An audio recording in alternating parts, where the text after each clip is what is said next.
Setiap sangkaan itu harus ada dasarnya. Kutanya kan tadi Le bilang bahwasanya aku tuh menghujat. Coba Le sebutkan satu saja statementku yang menghujat atau perkataanku yang menghujat. Apa itu?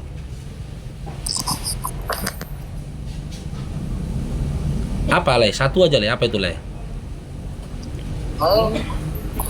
Apa pernyataanku yang menghujat? Manusia membenarkan dirinya sendiri itu selalu benarnya tuh enggak itu? Enggak, sebutkan saja perkataan atau kata-kata atau bahkan kalimat yang keluar dari lisanku yang mengarah kepada hujatan atas imanmu. Silakan. Waalaikumsalam Kak Bang Anissa. Loh gimana lah ini? Lah yang menuduh aku, lah yang menyuruh aku untuk mencari data, mencari alasan kenapa aku menghujat. Gimana ya lah? Siap Bang Nisa. Di sini layak kan membenarkan agama layak aja di sini. Tidak, makanya Lai nggak nyampe akalmu berarti di situ Lai. Aku tidak membenarkan agamaku, tetapi memberikan ruang diskusi antara keimananmu dengan agamaku, begitu. Munafik kali lah modelnya. Jadi nggak apa Lai di sini kalau nggak membenarkan agamamu, keyakinanmu. Di sini aku mau berdiskusi lah menyadarkan teman-teman kita yang Kristen ini ya dari kesesatannya dan kesalahpahamannya tentang Yesus. Loh, apakah lain nggak sadar rupanya? Nggak sadar yang bangga-banggakan tunjungan lain itu apa udah betul suci orangnya? Sudah betul. Hah? Suci?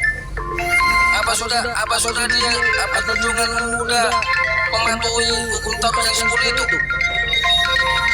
Sekarang ku tanya sama kamu. Angkat dulu teleponmu itu ribut kali, angkat dulu teleponmu.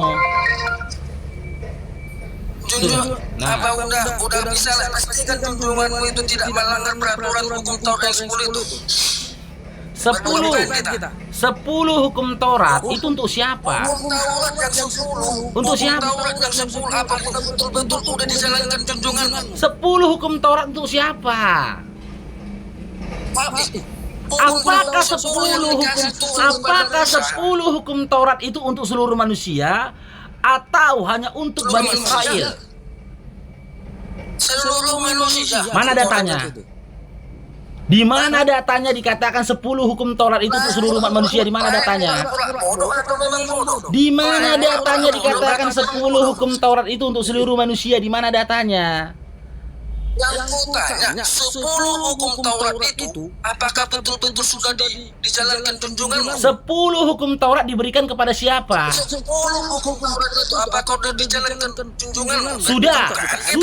Sudah. Meskipun 10 hukum Taurat tidak diberikan kepada seluruh manusia yang ada datanya itu. Sudah. Sebutkan satu saja dari 10 hukum Taurat yang tidak diamalkan oleh Nabi Muhammad SAW. Silahkan. Membunuh. Apa nggak membunuh sebagai junjunganmu? Oke.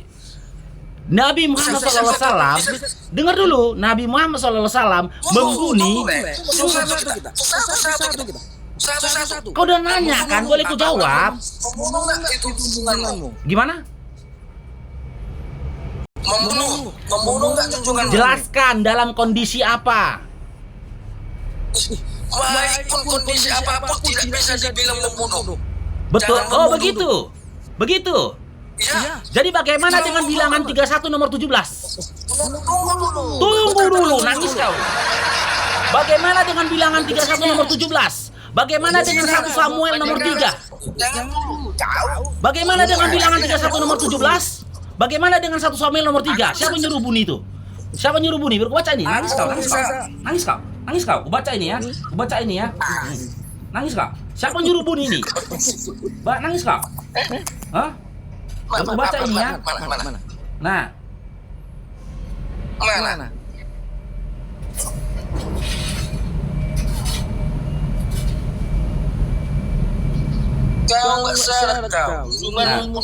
Maka sekarang baca ini, jangan kau bohong, jangan kau bilang kau bohong.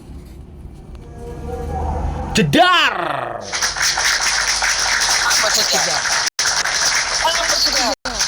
Maka sekarang semua laki-laki di antara anak-anak mereka dan juga semua perempuan yang pernah bersetubuh dengan laki-laki haruslah kamu bunuh. Apa dosanya dan salahnya orang yang nggak perawan lagi dibunuh? Yang jadi pertanyaan, bagaimana orang-orang pada masa itu mengetahui wanita itu tidak perawan lagi jika tidak dicoba dulu? Gimana? Nangis kau kan? Mulai kau mengejek kau. Mulai kau menyerang pribadi kau. Mulai kau menyerang pribadi kau. Nyerang pribadi kau. Itu perkara siapa? Siapa yang nyuruh bunyi di situ? Dibilang 3117 siapa yang nyuruh? Itu berikutnya apa ceritanya? Perikop. Perikop. Begitu gitu perikop. Dia tadi membahas tentang Al-Quran, ya, di mana Nabi Muhammad SAW berperang. Orang perang itu yang membunuh borot. Orang berperang itu membunuh. Makanya kalian orang Kristen gak ada jasa kalian atas kemerdekaan Indonesia ini. Kalau kemarin pejuang-pejuang kita mengikuti cara berpikirmu, masih dijajah kita. Karena apa? Kalian tuh menjilat kepada penjajah. Waalaikumsalam warahmatullahi wabarakatuh. Oh, jawab. Siapa yang menyuruh kalian untuk mencoba perawan anak perempuan? Siapa?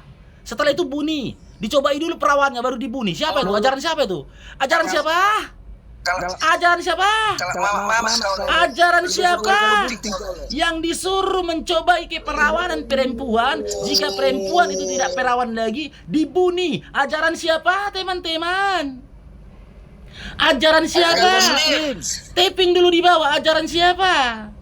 Ajaran siapa? Kristen. Itu masih itu. Belum lagi 1 Samuel nomor 3. Aku baca lagi nih sama 1 Samuel nomor 3 sama kau. Kau nangis apa aku bikin kau? 1 Samuel nomor 3. Kalau diterapkan Islam di Indonesia ini, hancur Indonesia kau. 1 Samuel 15 nomor 3. Nih nangislah kau. Kalau diterapkan hukum Kristen di dunia ini, di bumi Indonesia ini, nggak hidup, bahkan kecoa pun nggak hidup di bumi ini, kecoa. Hukum Kristen kalau diterapkan di Indonesia ini, tengok domba pun nggak hidup, domba, tengok itu. Sekarang pergilah dan kalahkanlah orang Amalek dan hancurkanlah mereka. Hancurkan semua milik yang mereka miliki dan jangan biarkan mereka hidup. Tetapi bunuhlah baik laki-laki maupun perempuan, bayi maupun menyusui, bayi pun yang menyusui, lembu maupun domba, unta maupun keledai.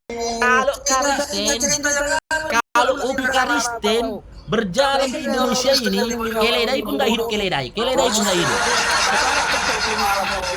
Jelas kan? Jelas kan? Siapa yang nyuruh bunuh keledai? Sampai anak-anak yang menyusui pun disuruh dibunuh. Siapa yang nyuruh itu?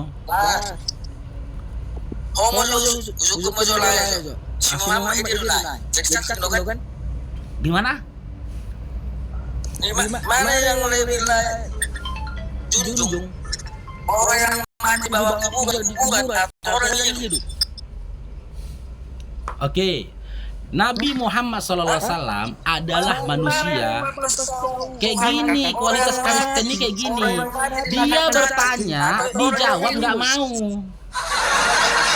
Memang penjajah nih orang ini penjajah ini. Kau bertanya kan, ku jawab enggak? Kau bertanya mau nggak ku jawab? Hah? Mau ku jawab enggak? Kau yang menyembah mantan mayat, cuman berkolor.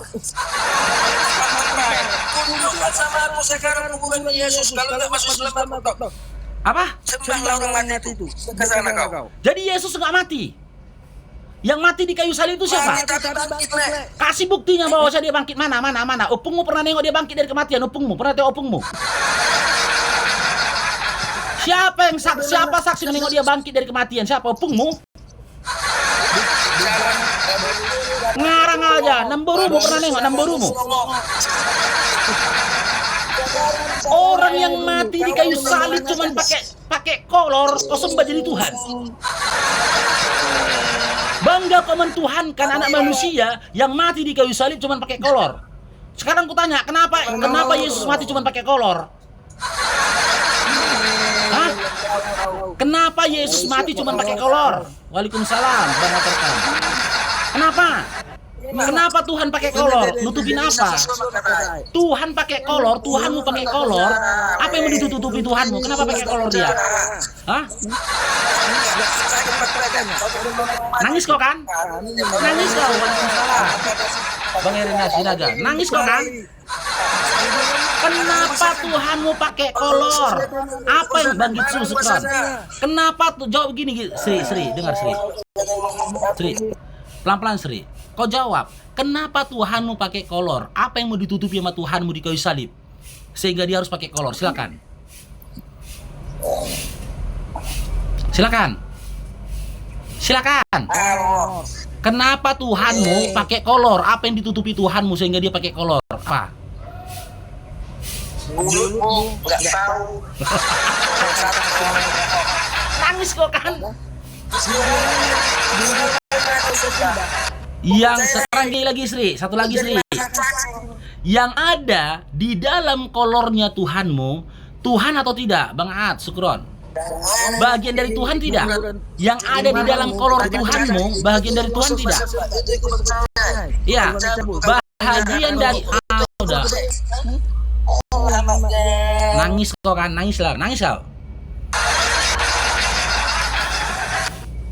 Sesuatu yang ada di dalam kolor Tuhan kalian bagian dari Tuhan tidak? Bagian dari Tuhan. Berarti kalian nyembah itu. Nyembah ini kalian. Kalau kau bilang kami nyembah Nabi Muhammad SAW itu fitnah, karena nggak ada data yang bisa kau berikan. Tapi kalau kau menyembah manusia yang mati di kayu salib, nggak bisa kau katakan fitnah. Itu bagian dari imanmu, ya. Dan dia mati di kayu salib cuma pakai kolor. Apa yang ditutupinya? Sesuatu yang ditutupinya di dalam kolornya itu apakah bagian dari ketuhanan? Bagian dari ketuhanan. Berarti kalian sembah juga ininya.